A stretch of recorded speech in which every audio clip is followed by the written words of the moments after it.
कोई साया फाया नहीं है। जैसे लोगों को रहता है ना कि बाहरी चक्कर कोई होगा, ये सब भीतरी चक्कर है। हमारे द्वारा जो पाप कर्म होते वही हमारे मन को जलाते हैं, वही हमारी बुद्धि को भ्रष्ट कर देते हैं, और कोई नहीं। जैसे भूत प्रेत भी आता है ना किसी के दिमाग में, तो पाप कर्म के कारण ही आता है। हमारे पाप कर्म को भुगताने के लिए भूत का आवेश होता है और वो हमें दुख देता है, और जब हमारा पाप कर्म क्षय हो जाता है तो या तो कोई झाड़ने फूकने वाला मिल गया या स्वयं चला जाता है। तो कर्म ही हमारे लिए भूत है और कर्म ही हमारे लिए भगवान है। अगर हमारे कर्म बिगड़ गए तो वही भूत की तरह हमें सताता है, और कर्म हमारे बन गए तो वही भगवान की तरह हम पर कृपा करता है। इसलिए कर्मों का सुधार करो, हमारे कर्म ठीक होने। हमारे अगर कर्म बिगड़ गए हैं ना तो ऐसा ही अनुभव होने लगता है, कोई डिप्रेशन नहीं। पहले स्वीकृति करो, नहीं तो अगर किसी आदमी को 20 बार 20 लोगों को तैयार कर लो अलग अलग, और उसको यार तुम डिप्रेशन में पहुंच गए क्या, नहीं तो नहीं हमें तो लग रहा है तुम डिप्रेशन में हो, और चला जाए। फिर दूसरा आवे, यार तुम डिप्रेशन में पहुंच गए क्या, और 20 का है, अगर वो अस्पताल ना पहुंच जाए तो हमसे बात कर लो।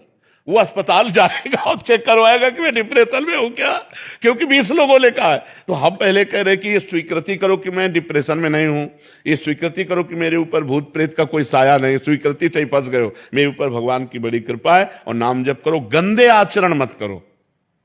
आज हमारी समाज गंदे आचरणों को पाप मान ही नहीं रही है, बहुत जोर से ये व्यभिचार फैल रहा है।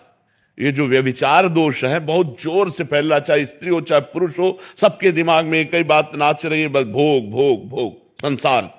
ये पाप महापाप है, पर स्त्री गमन पर पुरुष गमन ये महापाप है, और कोई इस पर ध्यान नहीं दे रहा, और फिर कहते हैं डिप्रेशन में जा रहे हैं, परेशान हो रहे हैं। परेशान नहीं होगे तो और क्या होगे। हम खुली बात कह रहे हैं, अपने चरित्र को सुधारो, अपने आचरणों को सुधारो, अपने कर्म को ठीक करो, नाम जप करो, किसी से आशीर्वाद मांगने की जरूरत नहीं। और कोई आशीर्वाद ऐसे फल फूल वाला भले दे दे, ऐसा आशीर्वाद बिना अधिकार के नहीं मिल जाता। तुम्हें भजन करना पड़ेगा, तुम्हें अपने आचरण ठीक करने पड़ेंगे, तुम्हें तप करना पड़ेगा, तुम्हें पाप नष्ट करने पड़ेंगे। उपाय हम बता देते हैं।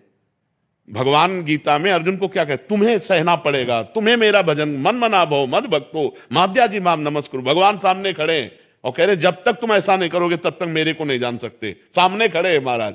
अनन्य चेता सत्यम, मेरा सतत चिंतन करो, अनन्य चिंतयन्तो माम, मेरा अनन्य चिंतन करो। भगवान बार बार कह रहे, तो हम जब भगवान कह रहे हैं तो हम लोग तो भगवान के दास हैं।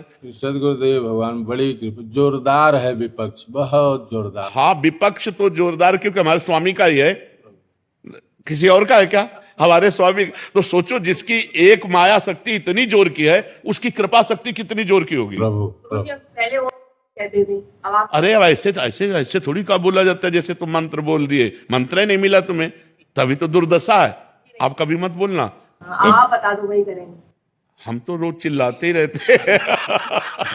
अब एक बात बताते हैं, दिल भर लगे ही तो रहते हैं, इसी में लगे रहते हैं कि भाई सुधरो, मंगल हो तुम्हारा, राधा राधा जपो, राम राम जपो, कृष्ण कृष्ण जपो, हरि हरि जपो, जो मन आवे सो जपो, लेकिन जपो और आचरण पवित्र रखो, खान पान पवित्र रखो, बढ़िया आनंद आ जाएगा जी।